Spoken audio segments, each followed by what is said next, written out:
Nosso trabalho nesta manhã, como sempre fazemos, na nossa leitura dos trabalhos, nós fazemos uma leitura. E essa leitura será feita pela nossa irmã Gorete.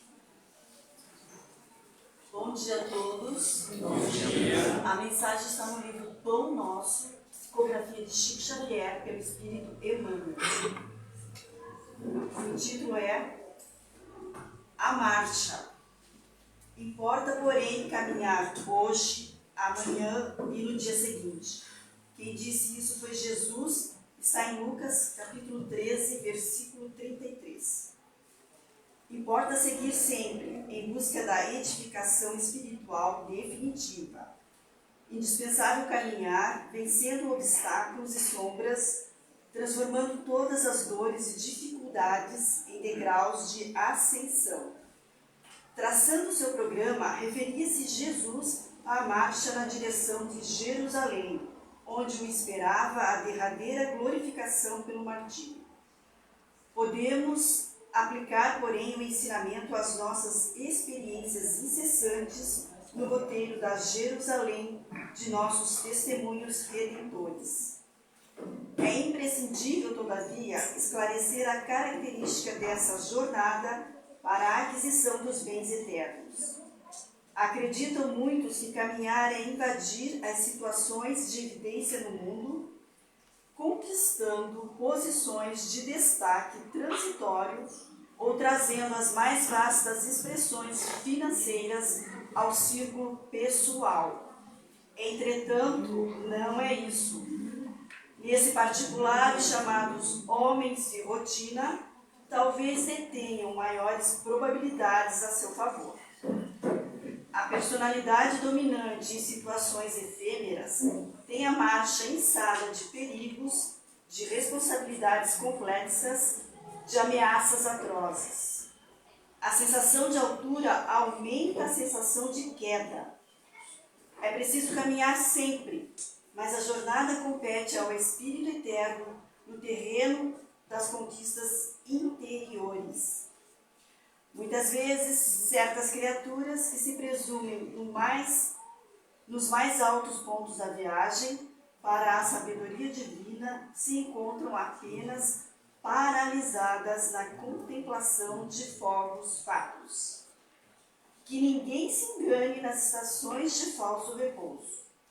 Importa trabalhar, conhecer-se, iluminar-se e atender ao Cristo diariamente. Para fixarmos semelhante missão em nós, temos nascido na terra, partilhando-lhe as lutas, gastando-lhe os corpos, e nela tornaremos a renascer. Agora, fechando nossos olhos para sintonizar o plano espiritual, vamos agradecer a Deus, nosso Pai maior, oportunidade de aqui podermos estar, a Jesus, nosso Mestre amado, que tanto nos ampara e nos consola com seus ensinamentos, e ao plano espiritual, benfeitores dessa casa, os bons espíritos, que nos prepararam esse ambiente de paz, de harmonia, para que ao chegarmos nos sentamos bem, relaxados. Te agradecemos, Pai maior, pela vida, por estarmos neste planeta de provas e expiações, pois sabemos que através dessas provas iremos galgando cada vez mais, sentindo essas aflições com ensinamentos como aprendizado para a nossa evolução. Pai amado, te agradecemos por todas as bênçãos que temos em nossas vidas, pelas nossas famílias, pelos nossos amigos, pelo trabalho e, como falamos, Mestre, pelas aflições que nos fazem seguir ao caminho do Pai.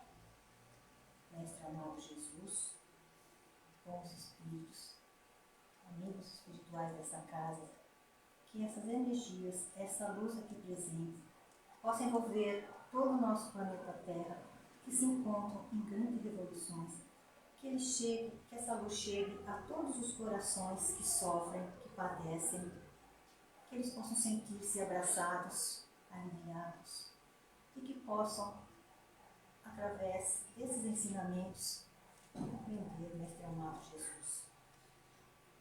Mestre, te pedimos, fique conosco, hoje e sempre, nos amparando, nos iluminando. Que assim seja. Hoje nós temos nossa irmã muito querida da nossa casa.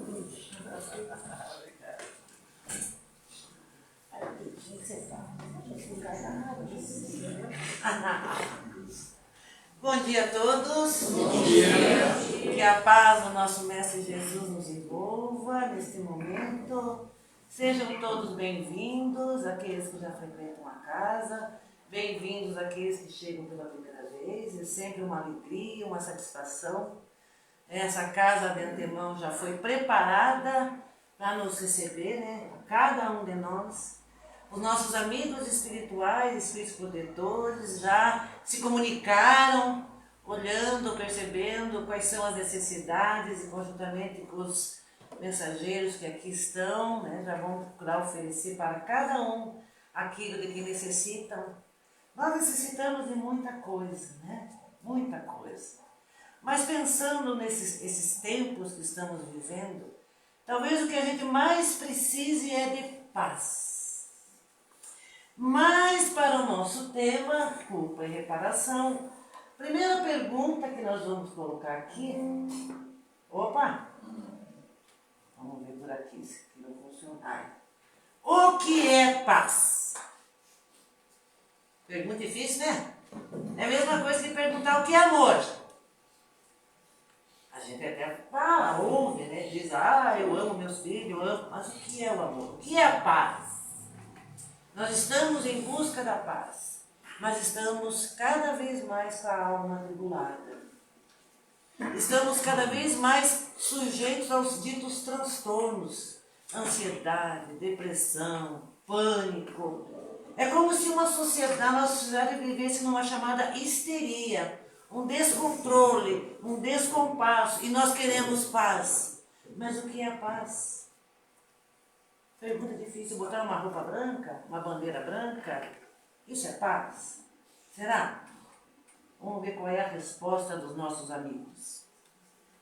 É guardar a consciência livre de culpa. Olha a resposta que eles nos dão. O que é paz? É guardar a consciência livre de culpa. Não é o que está lá fora que causa todo esse terror, esse pânico, mas é o que está aqui dentro de nós. E ele chama atenção à nossa consciência. Onde estão escritas as leis divinas? Na consciência. Nós olhamos esse corpo, depositamos tudo o sentido da vida nesse corpo, mas não nos percebemos como espíritos imortais, com uma consciência que vem sendo construída ao longo do tempo, ao longo das encarnações. E ao longo das encarnações nós fomos inseridos em contextos onde nós vamos desenvolvendo crenças. E uma das crenças, ou algumas das crenças que são muito fortes em nós e que nós temos dificuldade, apesar do conhecimento temos dificuldade, tem a ver com as crenças religiosas. Com aquilo que foi, ao longo do tempo, vivido por nós. O que nós aprendemos, o que nós passamos a compreender em determinado momento, que fomos despertando a nossa capacidade de discernimento, da razão e da lógica. De um Deus que pune e que castiga. Vamos fazer uma viagem na história? Vamos fazer uma viagem na história. De repente, aquele Deus que é amor que João nos fala, se transformou num Deus que pune, que castiga, que criou o bem e o mal, mas o mal na figura de um ser, né, um Lúcifer, um Satanás, seja lá o que for. E esse mal foi plantado na terra e acabou ganhando mais poder do que o próprio Deus, né? Porque quando nós vamos ver algumas religiões, elas falam mais do demônio, do Lúcifer, Satanás, do que de Deus. E isso está em nós. Então está lá. Se nós cometêssemos um pecado, iríamos para o inferno. Aí vem aquela pergunta. Quem de nós é bom o suficiente ou tem a suficiente perfeição para ir para o céu? Não precisa levantar a mão. Porque se tiver alguém que levante a mão, eu vou ficar preocupada. Né? Mas também não levante a mão quando eu falei que quem de nós, né, não tem um tobogã direto para o inferno? Todos nós. Eu levanto as duas mãos. Por quê? Porque somos espíritos em evolução. E aquilo que se chama de pecado, de crime, e que constrói essa crença que se sustenta no medo. Por isso nós temos medo da morte, porque não entendemos a morte como um processo natural, mas a morte como uma porta de entrada para as punições e castigos que nós aprendemos lá atrás. Porque é isso. Hoje nós ainda carregamos isso. João diz, Deus é amor, mas eu erro tanto, eu sou tão imperfeito, nossa, já fiz tanta coisa errada, ainda faço coisa errada, porque não é só fazer ou pensar, tudo vem do pensamento, às vezes eu posso não fazer, enfim, né, como diz, pegar uma faca e matar o outro, mas eu penso, se eu pudesse, eu matava. Eu não disse isso. Se eu pudesse, eu apertava o pescoço e pensava, não posso porque sou espírita. Qual é o inferno do espírita? O umbral. Nós ficamos doidos para ver o umbral nos livros da André Luiz. Nós pegamos o livro e começamos a ler aquela parte do ensino moral, né, amar ao próximo, fazer o bem, pense na solidariedade, essa parte nós que pula. Quando chega a experiência daquele espírito danado no umbral, nós pum. Nossa, será que eu não vou passar por isso? E agora? E isso é verdadeiro. Por quê? Porque nós trazemos lá de trás essa crença. E esse sentimento de que nós ainda trazemos, sim, a ignorância. Porque o termo mal, né, quando se fala do mal para o espiritismo, não é mal no sentido da perversidade, da violência, da agressividade, da destruição. Mas o mal no sentido da ignorância. E como nós somos espíritos em marcha, essa ignorância é presente. Então, qual é a situação que nos leva a esse desespero? Ou seja, não esperar. Vamos ver. Olha lá. O que vocês acham que é? Quem de nós não carrega essa bola tentando subir o morro e a bola volta e nos atropela? E continuamos. A culpa. A culpa é um problema muito sério. Quando nós trazemos a crença de pecado, de castigo, de crime, não observamos um Deus amor, nós ficamos prisioneiros desse sentimento de culpa que nos faz perceber ou saber de nós das nossas imperfeições. Mas em vez de nós buscarmos Deus amor, nós buscamos os infernos, os umbrais, o sofrimento, o desespero, porque nós acionamos aquele Deus que pune. É esse Deus, como se Deus ficasse lá do céu, vamos colocar assim, do céu olhando, Dilma hoje teve um mau pensamento, não tem jeito mesmo, acho que vai ter que... Não.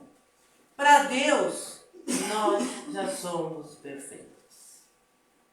Para Deus, nós já somos perfeitos. O grande problema é que nós não sabemos isso. Mas em função das crenças, nós entramos nesse processo de culpa. Culpa. Todas as pessoas, quando nós vamos colocar a nossa frente no atendimento fraterno em alguma situação, vai lá e traz uma culpa. E essa culpa vai fazendo com que essa pessoa vá perdendo a força, vai perdendo a energia, se achando a pior pessoa do mundo. Eu não sirvo para nada, eu não presto. Veja que interessante, quando se fala hoje na área da psicologia da autoestima. Gostar de si mesmo. A grande maioria que carrega essa culpa, primeira coisa que vai embora é a autoestima, porque não compreende. Então vamos ver qual é o caminho para nós começarmos a mudar isso. Então a culpa começa por aqui. Cometi um erro. A consciência dá o sinal. Porque as leis estão escritas na consciência. Mas como, Dilma, que está escrita na consciência? Nós já estamos há longo tempo. Vamos pensar nas revelações e vamos pensar que mesmo antes de Moisés já se falava do bem, da prática do bem. Mas nós não compreendíamos o bem. Então já veio Moisés e não roubar, não matar, não cobiçar a mulher alheia, não. É lei. E uma lei, não fazer. Depois veio Jesus e diz assim, que nós devemos fazer ao próximo tudo aquilo que gostaríamos que a nós fosse feito. E ele diz, eu sou o caminho, a verdade e a vida. Qual é o caminho? Os exemplos que deu. Então a nossa consciência já traz essa lei. Não é assim Deus colocou, não. A experiência, lembremos que o Espírito foi criado lá, o princípio inteligente, fizemos a nossa jornada quando começamos na condição de Espírito, ou seja, encarnando em corpos humanos, fomos desenvolvendo o quê? O livre-arbítrio. Por isso que nós vemos lá, fomos todos criados simples e sem conhecimento, sem consciência. Tutelados por espíritos para que nós pudéssemos, ao longo da marcha, desenvolvendo automatismos, e quando começamos na condição humana, começamos a ter consciência do eu. Eu existo, eu penso, eu sinto. E a partir dali essa consciência vai se alargando, se estendendo a partir de cada experiência. Então vamos lá, primeiro a consciência dá o sinal. Ai. Falei mal da vizinha. Já não incomoda? Quando a gente faz alguma coisa, a gente já não. Já. Mas a gente insiste, né? Continua falando. Repercute no espírito. Falei mal, fiz algo já. É como se a gente... Eu gosto de comparar aquele tatu bolinha, que a gente encosta o dedo nele e se fecha. A gente já quer se fechar ali, porque a gente sabe que a gente foi na contramão do que é essa lei que está escrita na consciência. Nós já começamos a sofrer, o nosso corpo já começa a ter taquicardia, sudorese, já começamos a entrar nos transtornos, depressão, ansiedade, chega no médico, eu estou ansioso, me dê remédio, taca remédio. Mas a alma está em descompasso. A consciência foi, de certa forma, né, não vou usar o termo agredida, porque não é agredir, mas nós andamos contra aquilo que nós já sabemos que devemos fazer. Aí vem o sentimento de culpa desencadeando o remorso. Sabe aquele remorso, aquela sensação assim de que eu não devia ter feito? Olha que besteira eu fiz. Nossa, eu devia ter pensado, eu devia ter perguntado, eu devia ter me dado um tempo, eu devia ter contado até 10, até 100, até 1000. Porque é isso. O remorso são esses pensamentos, eu devia, eu podia, eu não. São esses pensamentos. Sempre que entra eu podia, eu devia, eu agredi a lei. Está na consciência. Porque senão vem a certeza do que se fez. O arrependimento, daí vem lá o arrependimento. Não devia ter feito isso. Mas aqui o arrependimento tem uma coisa importante que os Espíritos nos dizem. Qualquer arrependimento tem seu efeito? Não. Porque às vezes nós fazemos besteira, como diz, erramos, agredimos, ferimos, seja lá o que for. E aí eu sou pega. Aí vem o arrependimento. Eu só me arrependi porque eu fui pega. Se eu não tivesse pega, então não é arrependimento. E isso é uma realidade. Se me descobriram, desculpa, eu não devia ter feito isso, estou arrependido. Mas aqui dentro diz, que pena de me pegar. Que pena de me pegar. Mas não é verdade? Da outra vez eu vou fazer melhor, vou fazer bem feito para ninguém me pegar. Porque o arrependimento mesmo é o reconhecimento profundo de que nós saímos na contramão daquilo de que Jesus fala. Porque Jesus não é só para adorar, mas era seguir os exemplos. Eu não devia ter feito para aquela pessoa aquilo que eu não gostaria para mim. Então esse arrependimento profundo, esse reconhecimento vai fazer a diferença. Porque não basta arrepender-se. No umbral, quando nós vemos as obras da André Luiz, nós vemos muitos arrependidos, mas poucos verdadeiramente. Só estão reclamando, chamando, enfim, pedindo, porque foram, enfim, sofrendo as consequências em seu corpo espiritual das ações. Porque o nosso corpo espiritual é a nossa carteira de identidade. No mundo espiritual, não tem, hoje eu posso dizer, não, estou arrependido profundamente. No mundo espiritual não adianta, meu perispírito faz o quê? Reflete a minha alma. Reflete a minha alma. Aí segue o processo de expiação. Nós sempre associamos a expiação à necessidade do sofrer na carne, na alma. Mas os espíritos nos dizem que não. A partir do erro nós já entramos em expiação. Porque ele diz que a partir do erro nós entramos no processo do quê? Dor moral. A dor moral. Sabe, essa dor moral já começa. Né? Vamos pegar as nossas irmãs que por motivo ou outro cometem o aborto. Né? Buscam o aborto como solução. Muitas das vezes nós julgamos, criticamos, enfim. Mas não. Porque por si só, essa dor moral, essa expiação já começou. Já começou. A dor moral daquele que olha e diz assim, puxa, eu sabia o que devia fazer e não fiz. E vou carregar isso pro resto da minha vida. E quando eu falo o resto da vida, estou falando nem na vida material. Eu acordo e durmo pensando naquilo. Qualquer situação, aquilo vem e me chama. Me chama. Por isso que nós temos que tomar muito cuidado com julgamentos, com críticas que façamos. Porque por si só, o indivíduo já sofre dessa expiação, começa o processo na dor moral. E aí vamos caminhar para a reparação. Você veja, a consciência dá sinal, repercute no espírito, vem o sentimento de culpa desencadeando o remorso, vem o arrependimento, vem a expiação, a dor moral, agora vamos reparar. Agora vamos começar. Olha que caminho difícil, né? Será que é difícil? Vamos lá. A culpa é o resultado da raiva que alguém sente contra si mesmo, ou não?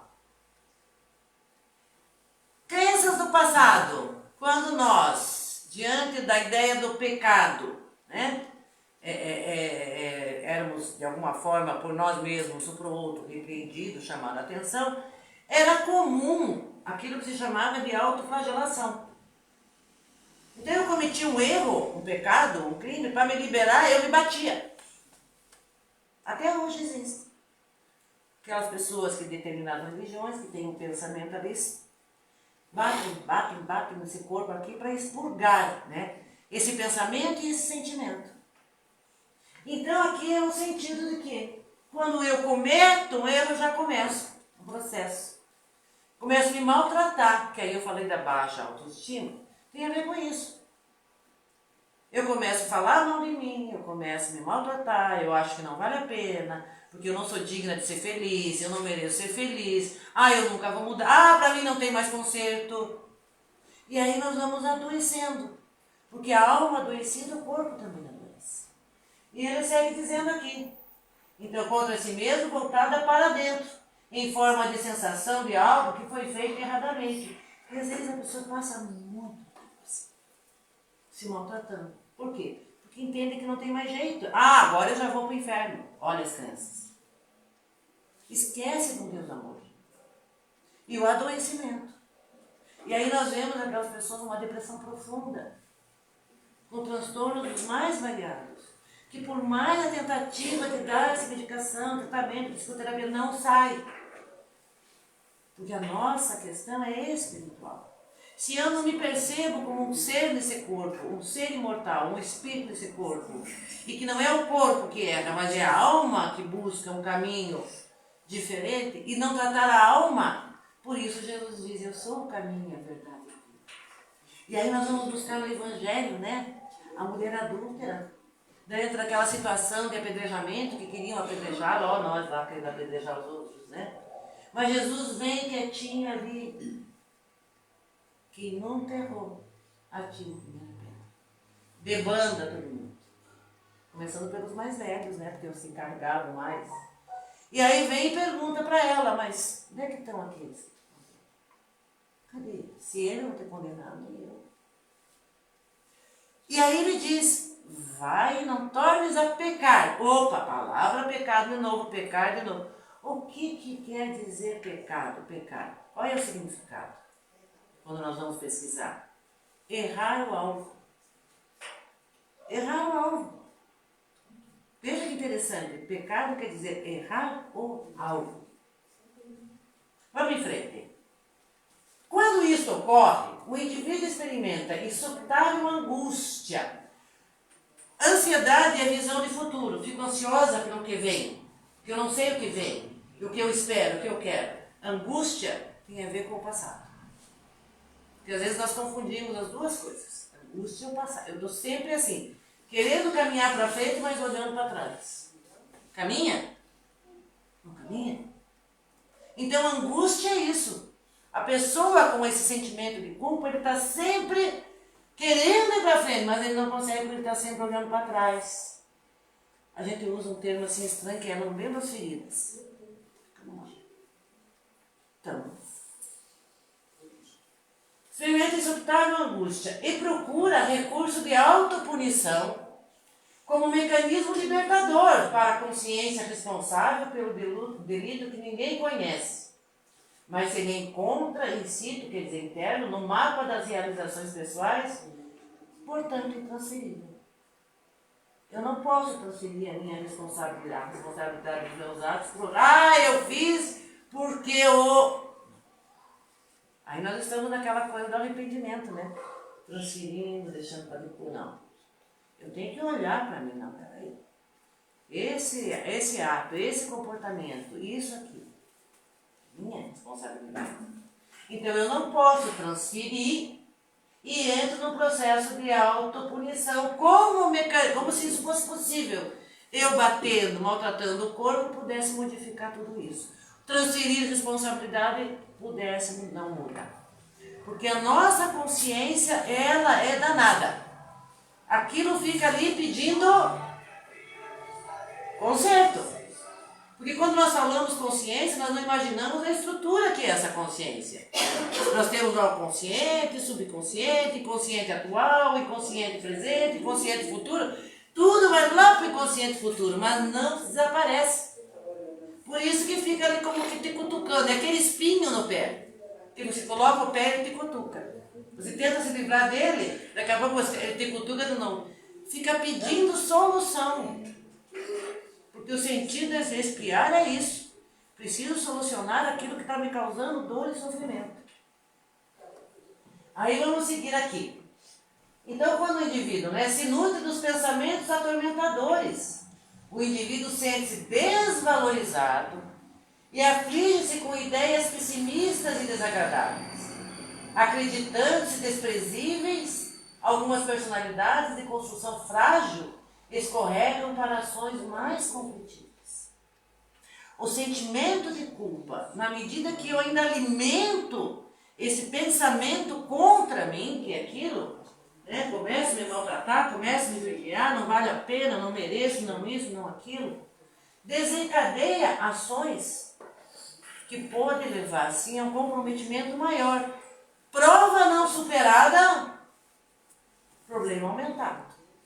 Se eu não supero uma prova, diante de um erro, eu não faço um movimento de superação, eu entro na expiação dolorosa. Então nós vamos lembrar, quantos dos nossos irmãos, diante dessa aflição, não saem pela porta do suicídio? Porque acreditam que a morte é o fim de tudo. E acha que vai encontrar alívio ali. E não encontra. Não encontra. Porque a vida continua. A vida continua. Então, quando ele vai falar aqui dessa desvalorização, eu já tenho que pensar, peraí, qual é o caminho que eu tenho para consertar isso aqui?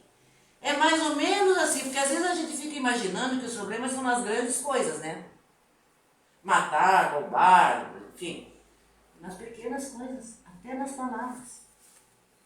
Às vezes eu dirijo uma palavra agressiva, pesada para o outro. E não imagino que aquilo tem um peso enorme. Eu gosto de lembrar sempre a história de São Manuel, porque registra bem aquilo que nós fazemos no nosso dia a dia. E não paramos para pensar, porque nós pensamos que é nas coisas grandes. Lá vem a senhora precisando de açúcar. Mais uma vez. Não tenho açúcar para adoçar o café, a madeira do filho, tem coisas assim. Vou lá na casa do seu Manuel, à venda, vou buscar um açúcar. Chego lá e digo, seu Manuel, eu estou numa pindaíba danada. Não tenho como adoçar o meu café. O senhor me vende um açúcar, depois eu lhe pago? O seu Manuel prontamente, não, está aqui, a senhora pode levar. Ah, então depois eu venho e pago. Vou para casa, alegre, faceira, agora tem o açúcar. Adoro tomar meu café, mas daí eu penso assim, seu Manuel tem um monte, é rico. Ah, um pacotinho de açúcar não vai fazer falta. Olha nós. Olha nós ali, né? Mas tá tudo certo, todo mundo faz. Olha nós justificando. A partir daquele momento a consciência já é um giroflex, né? Aquilo grita. Eu vou sair de casa, venho no portão, dou aquela olhada assim para ver se o seu Manuel está na rua. Né? A gente já dá aquela olhada. Mas já pensa comigo, não, eu nem vou passar perto, acho que eu vou pela outra rua. Já vou pela outra rua. Ou entro na rua e já dou uma olhada, será que o filho do seu Manuel não está por aí? Melhor não encontrar com ele. E aquilo vai, dias e dias, eu fugindo, tentando, do que eu estou fugindo? Do seu Manuel, tentando fugir da minha consciência. Ela não deixa. Qual é o caminho? Eu vou, pego o dinheirinho, vou lá na venda do seu Manuel. A gente até dá um perdão, uma desculpa, né? Ai, desculpa, seu Manuel, mas não tinha. Não, não tem desculpa. Seu Manuel está aqui, o seu dinheiro do açúcar, muito obrigado. Deus abençoe, que o senhor sempre tenha para ajudar. A minha consciência. Mas basta? Não, né? O que eles dizem. Então, isso tudo aqui que ele fala, esses pensamentos, esses sentimentos, é aquilo que a nossa consciência traz, tendo em vista que as aquisições que nós já temos, já sabemos o caminho certo e fazemos o errado. Porque se eu não tenho conhecimento, não tenho. Vamos lembrar nossa infância espiritual. Mas quando eu já tenho, o melhor caminho é ainda. Agora, se eu não faço, aquilo vai ganhando um volume, uma extensão, que chega uma hora que beira ao desespero. Por orgulho, seja lá qual o motivo. Não querer voltar atrás, não querer pedir perdão. Não. E aí chega uma hora que eu acredito mesmo. Não tem mais jeito. Estou perdido. Porque nós esquecemos que Deus é amor. Esquecemos. Porque ainda achamos que Deus pune e que Deus castiga. Antes que Deus me pune, eu vou... Mas nós não temos como fugir. Não existe fuga, não existe nada, não existe o vazio. Existe continuidade, processo. Nós estamos dentro desse processo, dessa lei de progresso. E aí vamos lá. Perseguido pela culpa, foge dos relacionamentos de qualquer natureza. Porque é interessante, né? Quando a gente está, entre aspas, devendo para a nossa própria consciência, às vezes estamos num grupo de amigos, e às vezes alguém faz um comentário, meio que relativo a alguma coisa que eu fiz. Ah, será que ele sabe o que eu fiz? Meu Deus, será que está lendo o meu pensamento? Será que a pessoa... Mas não é. A gente já meio que se esquiva, sai de longe, né? Você não quer nem ficar perto. Eles não tem nada a ver com a gente, né? Mas é meio comum, todos nós cometemos, vamos dizer assim, os mesmos erros. Cultiva o mau humor. Mau humor. Olha onde é que está os transtornos. Ah, se fulano é bipolar. Nós vamos encontrar, como diz no imo da alma, no profundo da alma, uma culpa. Processa erradamente o que ouve. Sabe aquela pessoa que quando você está numa conversa assim, você fala algo que é até lógico, e ela já vem armada para defender ou para... Porque entende errado. E ela quer se defender, se proteger. Ah, mas tem que fazer mesmo, porque a pessoa... Desculpa, eu não estou falando de política, mas o cara tem tanto dinheiro lá, tem que tirar mesmo. Tipo Robin Hood, rouba do rico para dar... Nós vamos justificando. Tentando justificar, né? Sempre considerando que todas as queixas e reprimendas, advertências e observações que eu alcanço têm por meta censurá-lo, humilhá-lo, estigmatizá-lo. Que é a paz? Guardar a consciência livre de culpa. Porque nós entramos nesse processo, nessa loucura. Não quero estar perto, se estou perto sou agressiva, sabe? Tento justificar, explicar, volto... Estou atormentada, e aí eu digo assim para o médico, ai meu Deus, estou com uma depressão. Não é nem estou, eu sou depressivo. Existe uma diferença de ser e estar. Não, você não é, você está. Por que está? Porque internamente está em ruína, tentando de alguma forma se salvar de algo que, entre aspas, quando se fala de salvação, né, fora da caridade não há salvação. Mas de que salvação ele está falando? Salvar nós de nós mesmos, através da mudança de comportamento. Simples assim. Simples assim. Olha que bonita essa figurinha aqui. Não é? Agora nós vamos para a parte boa. Olha só essa criança comendo macarrão. Quem de nós já não fez isso? Tascar a mão no arroz com feijão, enfiar na cara, na orelha do cabelo, derruba no chão, vai de novo. Por que essa figura? Essa criança fofíssima aqui? Porque somos nós. Somos crianças espirituais. No processo evolutivo, estamos no... É só pegar a categoria dos mundos. Mundos primitivos, mundo de prova e expiação, mundos de regeneração, mundos felizes, mundos celestes. Nós estamos na segunda. Isso significa o quê? Que nós somos espíritos aí em processo, né? De desenvolvimento, de compreensão, de entendimento, enfim. Então, nós somos como essa criança. Estamos começando. E aí a beleza da doutrina espírita, que tira toda essa ideia, essa construção de fatalidade, errou, tem que pagar, errou, tem que ir para o inferno, errou. Criaram o purgatório para livrar depois, né? A gente tem que torcer para ter muito amigo, rezar para a gente para pular do purgatório para o céu. Se não fizer amigo, está perdido. É capaz dos amigos ainda empurrar, né? Porque às vezes aquela pessoa desencarna e diz, deve ter ido lá agora bater um papo no capeta. Não é? Às vezes os guardamentos escutam umas coisas assim, mas nem é tão boa agora, não. Mas olha, gente, essa hora é complicada, né? Então nós somos crianças espirituais em processo evolutivo. E aí vamos ver o que eles nos dizem aqui. Esse aqui é o material todo da Joana de Ângeles, tá? Todas as criaturas cometem erros. Não é pecado, não é crime. Nós temos que desconstruir essa ideia. Porque isso nos aprisiona, coloca uma bola de ferro no nosso pé, porque vivemos caminhando com medo. Medo.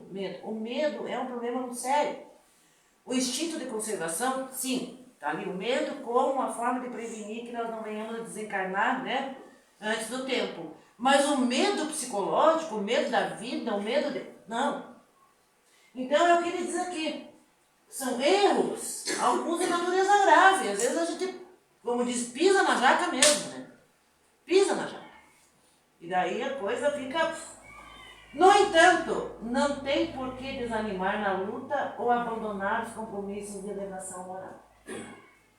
Então a Joana de Ângeles diz, nós somos crianças espirituais, cometemos erros sim, sem dúvida nenhuma.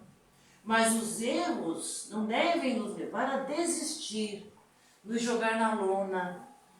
Ah, não tem mais jeito mesmo. Nem adianta consertar porque já estou perdido. Porque muitas pessoas dizem isso.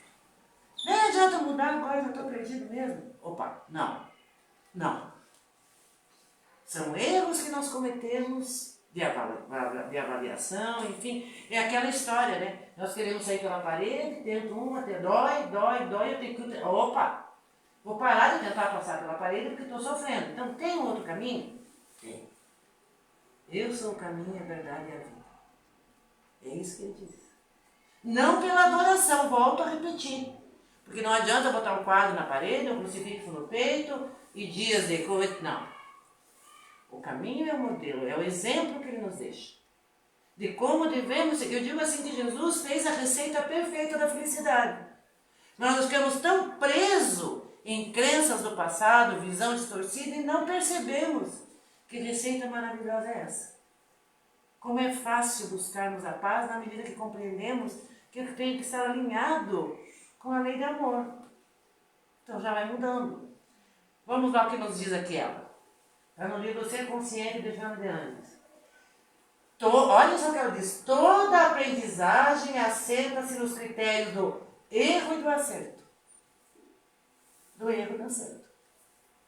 A criança nasce. Aí a mãe precisa alimentá-la, trocar, cuidar e assim por diante. Aí ela vai começar o processo dela de se encaixar naquele corpinho novo ali, que é o corpinho zero bala, como eu disse. É mais fácil para nós, né, desencarnar do que encarnar. Encarnar nós temos que dar conta de um corpo que está ainda... E aí essa criança, ela vai começar primeiro pegar no pé. Ah, eu tenho pé. Ah, eu tenho mão. Pega os 2 pés, põe o dedão na boca. Está ali nesse movimento. Por quê? Está se preparando para caminhar. E vai chegar um momento que ela vai engatinhar, ela vai tombar, ela vai cair. Quando começar a andar, é a mesma coisa. Ela vai tombar, ela vai cair. A partir do momento que ela começa a se integrar nesse corpo, que ela começa a ganhar equilíbrio, ela já fica bebezinho. E já dá os passos ali com mais firmeza. Somos nós. São as experiências, erros e acertos. Então eu vou fazer algo, cometi um erro. Opa, isso aqui está errado.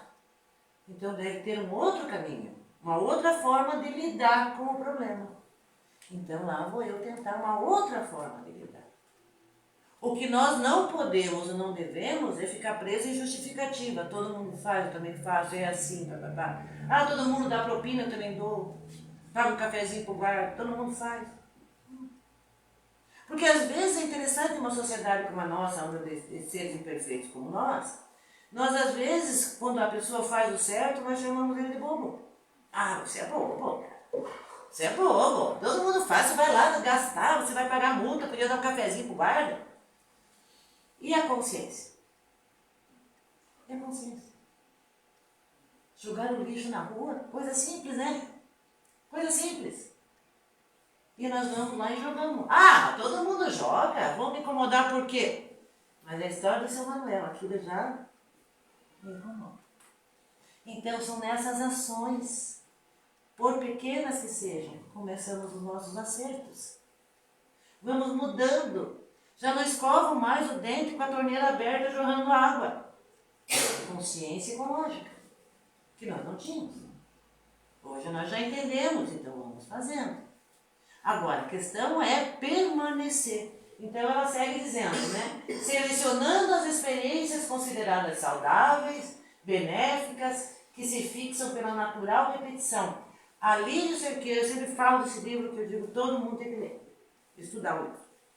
Alírio Cerqueira vai nos ajudar a desconstruir essa ideia de crença do passado, de punição, de castigo e tudo mais. Ele diz assim: todos nós somos aprendizes nessa escola, ou seja, nesse planeta.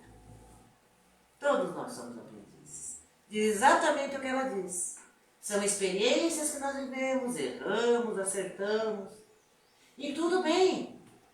Vamos ver, avaliar. E aí ele fala, o aprendiz é aquele que tem a humildade para aprender. Reconheço, errei. Não transfiro responsabilidade, não justifico. Não fico esperando uma salvação que não é devida, que a ideia da salvação. Me responsabilizo e digo, então agora eu vou fazer diferente. Vou fazer diferente. Muda tudo na nossa vida. Então, desse modo, os insucessos são patamares que propiciam avanços para que se alcancem degraus mais elevados. Quando vai se falar lá no livro dos Espíritos, que diz aqueles Espíritos que já foram criados perfeitos, não, ninguém foi criado perfeito. Porque às vezes diz, mas Jesus ascendeu em linha vertical, já evoluiu. Não. A caminhada, olha o texto que foi lido. Caminhada é para todos. Saímos a mão do nosso Pai, simples e ignorantes, sem conhecimento. Transitamos nos diversos reinos, chegamos à condição humana, e começamos a ter as experiências são iguais para todos. Jesus está no alto da montanha porque percorreu o caminho, já sabe tudo o que nós estamos passando para evoluir, e ele olha e diz, e aí ele vem e nos diz, nos fala do amor, da coragem, da força de prosseguir no caminho, não desistindo, porque ele sabe. Mas ele também fez a marcha que nós estamos fazendo. Então desistir não é para nós. Nem podemos. Porque existe um impulso de evolução interno que nos leva para diante. Por mais eu queira desistir, não tem como. Porque a única coisa determinada, ou seja, colocar no campo da fraternidade, que o objetivo traçado por Deus para cada um de nós é alcançar a perfeição. Gente, nós não vamos ter férias, descanso, ou poder pedir a conta de emissão. Não quero mais brincar, vamos sair do parquinho. Não. Vamos estar sempre sendo impulsionados. Porque a ideia é isso, quando se fala de perfeição, são as duas asas. Sabedoria e amor. Sabedoria e amor. Vamos seguir lá, o que nos diz. É inevitável o arrependimento que a culpa proporciona. A partir do momento de que eu estou desperto em minha consciência. Porque sim, existem, nós pegamos a criancinha do macarrão, aqueles que ainda estão adormecidos. Joana de Ângeles fala disso. Que existem aqueles espíritos que ainda estão adormecidos. Agora, aqueles que já despertaram já entram nesse processo, o arrependimento. Mas também faculta esse sofrimento expiatório, que é aquilo, é o sofrimento moral. Nós entendemos ainda, e muitas vezes dentro do Espiritismo, dos ensinamentos, que nós resgatamos. Eu não gosto do termo pagamos, ainda é muito utilizado esse termo. Nós estamos aqui para pagar dívida. Deus cobra algo de nós? Não. Mas nós estamos em processo de reeducação. Erramos, vamos fazer a lição novamente. É como na escola, né? Vamos lá, reprovei. Meu Deus, então vamos começar tudo de novo. Vamos estudar. Daí eu escolho. Eu posso ficar no fundo da sala, da turma da bagunça. Posso sentar no meio da sala e ficar meio termo naquela aqui. Ou posso ficar na frente para aprender bem. Aprendi bem, vida que segue. Vida que segue. Porque aqui é uma escola. A Terra é uma escola. Então, nós vamos passar pela dor moral. E aí, quando nós somos convidados a esse processo de reparação, nós temos lá duas opções. A dor ou o amor. Mas por que as pessoas escolhem a dor? Porque quando nós estamos no mundo espiritual, a nossa perspectiva muda. Estando encarnados, esse corpício aqui sufoca, né? Não permite que nós tenhamos acesso a todas as experiências registradas em nosso inconsciente profundo. Não temos isso. Então, o corpo ainda, e quando nós vamos ver a escala espírita, para nós, ele se move pelas paixões, pelo desejo, pela satisfação. E aí é que nós às vezes nos perdemos, né? Porque o que dizem os espíritos, o nosso problema são os excessos. Cometemos os erros, passamos para o mundo espiritual, a nossa percepção muda. E no nosso projeto reencarnatório, tá lá, ótimo, você está devendo para o seu Manuel, não pagou a conta. Então agora faz o seguinte, você vai ter que passar por uma situação, você vai ser dono de mercearia. E você vai levar calote um atrás do outro até aprender. Mas é isso, né? A semeadura é livre, colheita obrigatória. Colheita de punição e de castigo não, aprendizado. E às vezes a gente não entende por que a gente passa as coisas até simples. Mas é para o nosso aprendizado. Então veja que interessante, nós temos dois caminhos, a dor e o amor. Bom, a dor nós entendemos. Porque as crenças que nós trazemos, eu acredito que eu tenho que sofrer. Eu tenho que sofrer para pagar tudo que eu fiz, porque é o único jeito. E os amigos espirituais dizem, não, vai pelo caminho do amor. Mas que amor? Eu não conheço amor, não sei o que é. Ele diz assim, do bem, fazer o bem. Então, eu posso ir pelo caminho do amor e a gente dá um exemplo. Quando nós olhamos a nossa sociedade como está estruturada, as pessoas no trabalho, médicos, enfermeiros, socorristas, as pessoas que estão aí fazendo bem, atendendo idosos, está muito bem. Eu causei um dano lá atrás a alguém. Então eu não preciso passar pela mesma coisa, sentir a mesma coisa. Aí eu, no meu projeto, vou dizer, a partir de agora eu vou fazer um curso de enfermagem e vou atender pessoas. Professor, né? Puxa vida, eu desviei tantas pessoas. Você é professor, dá aula. Você é ali a merendeira, alimentando crianças, é o caminho do amor. Mas aquilo deve ser feito com o coração. Pronto. Vamos lembrar? O amor cobre a multidão de pecados e erros, diz Pedro. O caminho do amor. O caminho da dor é rebeldia nossa. Rebeldia nossa. Não. Deus não quer a morte do ímpio e o sofrimento. Quer que ele seja feliz. Está lá no Evangelho, a gente não percebe isso. Mas nós pedimos a dor como um mecanismo para nós, para a satisfação da nossa consciência, da nossa visão interna, que é o caminho que eu tenho. Eu tenho que sofrer. Eu tenho que sofrer nada. Até porque o sofrimento, às vezes, os nossos ombros não dão conta. Ombros frágeis. Por isso está lá no Evangelho também, né? Nós vamos carregar o fardo que nós podemos. Não nos dão um fardo maior do que os nossos ombros. Porque o plano espiritual no nosso projeto vê, você dá conta de uma expiação dolorosa? Não dá, né? Então vai por outro caminho. Senão nós saímos pela fuga, né? Então não será necessário que se prolongue por largo período esse fenômeno emocional, né? Que é a dor moral, a fim de que não se transforme em masoquismo desnecessário. Perdemos tempo, não, mas eu sou, mas... É perda de tempo. Né? E perturbador, gerando autocompaixão, autopiedade. Aquela pessoa que anda assim. Ou seja, o corpo fala, né? O corpo fala. Os olhos são o espelho da alma. Não, porque a minha vida é muito difícil. Vai investigar. Porque eu xinguei minha mãe, briguei com meu pai, toquei fulano, bateu no lugar. Aí fica pesado, né? A energia fica pesada. Então, o antídoto para a culpa é o perdão. Esse perdão poderá ser direcionado, em especial, eu vou colocar aqui, assim mesmo. Auto-perdão. Perdoar-se. Mas para nós nos perdoar, para poder entender o perdão ao outro, eu tenho que desconstruir essas crenças aí. E eu tenho que dizer, mas eu sou criança ainda mesmo espiritual, né? Eu sou um aprendiz, então tá tudo bem.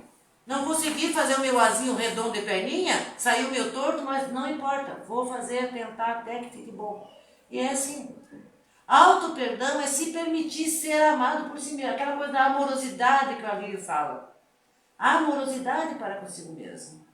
E eu digo assim que nós temos algo fundamental para que nós possamos nos engajar nessa percepção com relação a sermos aprendizes, porque eu digo, Deus, olha como Deus é maravilhoso, né? Ele largou tudo que estava fazendo para criar eu, você. Olha como nós somos importantes. Nós somos importantes para Deus.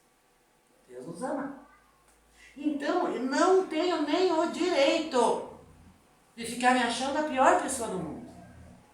Porque para Deus eu já sou perfeita. Agora eu tenho que perceber que eu sou perfeita no tempo em que eu me encontro. Como um aluno, como uma aprendiz. Então, consciente do erro, torna-se de equilíbrio necessário que se busque uma forma de reparação, é o caminho. Primeiro, apazigua teu coração. Apazigua. Fora da caridade não há salvação. Salva do quê? De nós mesmos. Para que nós possamos nos salvar, nós precisamos aplicar a virtude. E a primeira virtude é o auto-perdão. Eu me perdoo. Eu me perdoo. E agora eu vou mudar, vou experimentar, tentar fazer de maneira diferente. Pronto. Evitaria-se muito suicídio. Muito suicídio. Porque às vezes a pessoa não aguenta a dor da culpa. E nenhuma é mais eficiente do que de auxiliar aquele a quem se ofendeu. Se eu estou ofendendo a mim mesmo, eu tenho que me auxiliar, não é? Eu tenho que cuidar de mim. E cuidar de mim é buscar a nossa saúde espiritual para poder vencer o processo, a caminhada. E aí eu vou para o outro, né? Então eu vou reparar o dano que estava com o Manuel, vamos lá. Auxiliar aquele a quem se ofendeu ou prejudicou, ensejando-lhe a recomposição do que foi danificado. Mas se não tiver mais jeito, não tem problema, comece a reconstruir. Vamos fazer de novo. Porque às vezes a gente pensa, mas a pessoa que eu ofendi já desencarnou, não tem mais jeito. Tem. Nós conversamos pelo pensamento. Meu amigo, desculpe, eu fiz uma coisa tão ruim para você, o pai, a mãe, o filho, sei lá quem for. Eu rogo que você me perdoe. Olha o meu coração. O arrependimento já chegou e agora é a hora da reparação e eu não sei como. Então, fazendo todo o bem para as pessoas ao nosso redor. Porque às vezes as pessoas dizem, mas eu não posso mais reparar lá. Quantas pessoas estão ao nosso lado necessitadas? E isso é interessante quando nós vamos ver no livro Motoqueiros do Além, nas cartas que aqueles jovens que desencarnaram pelo acidente de moto, e que os pais ficam aqui naquele desespero, naquele sofrimento. Qual é a recomendação desses jovens? Mãe, pai, ajude outros jovens, outras pessoas em meu nome. Porque está recebendo essa energia amorosa desses pais, atendendo aqueles que necessitam. Não é maravilhoso? Nós podemos trabalhar assim. Então aqueles pais vão ajudar aqueles jovens. Meu Deus do céu, que Deus abençoe esse rapaz em nome do meu filho, que já está lá. Motoqueiros da lei, isso é bem legal. Tratando-se de culpa que remanesce no inconsciente, lembra que está lá no inconsciente, procedente de existência passada, de outras existências, a angústia veio, não sei porquê, as pessoas dizem, não sei porque eu fico tão angustiada.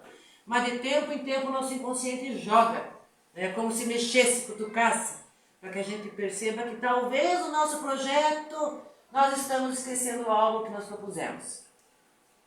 Está tudo no projeto. Então vem a questão. Precedendo de existência passada, a mudança de atitude em relação à vida e aos relacionamentos, ensejando-se trabalho de edificação, torna-se mais produtivo o recurso, propiciador de equilíbrio e libertador da carga conflitiva. Joana de Anjos, maravilhosa. Então, para a reparação consiste no quê? Vive do céu ao inferno. A reparação consiste em fazer o bem àquele que se fez o mal, inclusive a nós mesmos. Eu vou falar uma bobagem aqui, mas essa. Tem uma música aí que eu não gosto da música, mas a única parte da música que eu digo que eu gosto é beijinho no ombro. Ah, não é? A gente tem que se beijar, se abraçar. Ai, como eu me amo, que legal. Ah, mas isso você vai... Não. Não tô nojo. Amar a pessoa que eu sou. Do jeitinho que eu sou. Com as possibilidades que eu tenho. Então é isso. É fazer o bem para mim e para o outro. Não vamos nos esquecer. Quando diz amar a Deus sobre todas as coisas, ao próximo como a si mesmo. Vamos mudar? Porque a ordem confunde. Porque daí nós ficamos buscando a religião, Deus, o próximo, mas esquecemos de nós. Né? E aí nós não temos o que dar, o que nós vamos oferecer para o próximo, para Deus? Que devemos amar a nós mesmos, para amar ao próximo, para amar a Deus. O perdão que eu aplico em mim, eu entendo agora o que é perdão e qual é a necessidade, fica mais fácil de perdoar o outro. É simples assim. Então, para nós finalizarmos aqui, nem todas as faltas acarretam prejuízo direto e efetivo. Tira essa coisa de pecado, de crime, isso não cabe mais. Porque Deus é amor. Então as faltas não significa que vai sofrer, vai, não. Reconhecemos, então vamos buscar um caminho para edificar, construir, transformar. O amor cobre a multidão de faltas. Um gesto, às vezes modifica todo o nosso caminho. Nesses casos, a reparação se realiza fazendo-se o que se deixou de fazer, cumprindo seus deveres que foram negligenciados ou desprezados, as missões que se tenha falido, praticando o seu bem reparador do mal que se fez. Está lá, e do céu ao inferno. Isso quer dizer, sendo humilde quando você foi orgulhoso. Olha, virtudes, né? Precisamos desenvolver virtudes.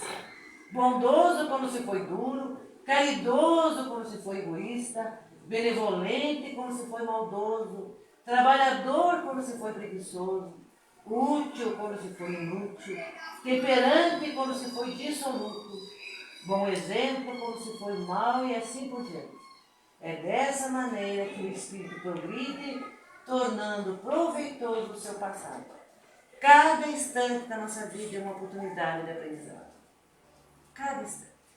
Mas para isso eu preciso olhar para mim. Eu preciso ler o meu pensamento, escutar o meu pensamento, o que eu penso, como eu penso, o meu sentimento. Eu preciso olhar, mas peraí, por que eu estou com essa raiva toda? Qual é o sentido de eu estar com raiva dessa pessoa? Se nós dois somos aprendizes, tanto quanto eu tenho o direito de errar como uma criança espiritual, o outro também tem. Aí eu vou ficar remoendo aquilo ali até gerar um mal maior? Não. apazigua o coração. Que esse é o sentido.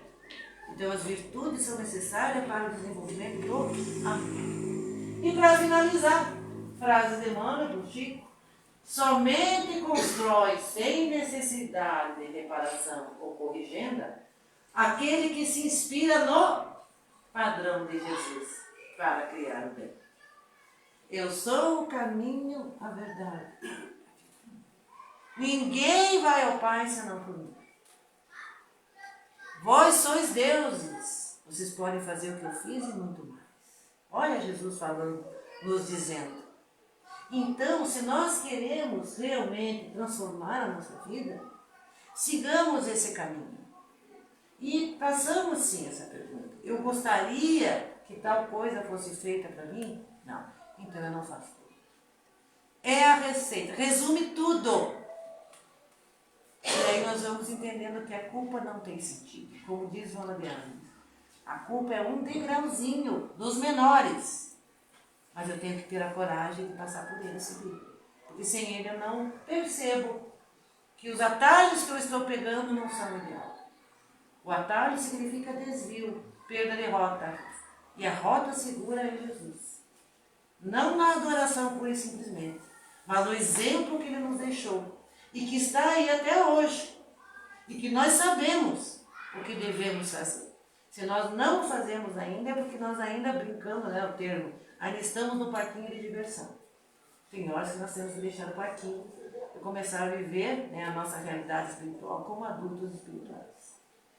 E para finalizar, vamos fazer a nossa prece, agradecendo a Deus essa oportunidade bendita que se apresenta. Essa oportunidade, Senhor, que recebemos através dos teus ensinamentos, para cada dia olhando para nós mesmos, sentimos essa necessidade profunda de seguir os teus passos. Gratidão, Senhor, gratidão, porque por muito tempo estivemos perdidos e o Senhor sempre esteve conosco, dando-nos da tua mão amiga, do teu olhar amoroso, nos sustentando na caminhada nos momentos das quedas. Por isso hoje reconhecemos, Senhor, o grande amor que existe, presente em teu coração, distribuído para cada um de nós por mais as imperfeições. Rogamos um pouquinho mais a tua bondade infinita, nos momentos difíceis que enfrentamos, Senhor, onde há tanta dor, tanto sofrimento, onde o egoísmo e o orgulho se apresentam, Senhor, causando tragédias e mais tragédias nas nações que aí se encontram, nossos irmãos, irmãos de caminhada, sofrendo esse flagelo terrível, Senhor. Rogamos, derrama as bênçãos do teu amor, suavizando as dores, aliviando, Senhor, os corações, enxugando as lágrimas, levando, Senhor, o bálsamo que cicatriza as feridas.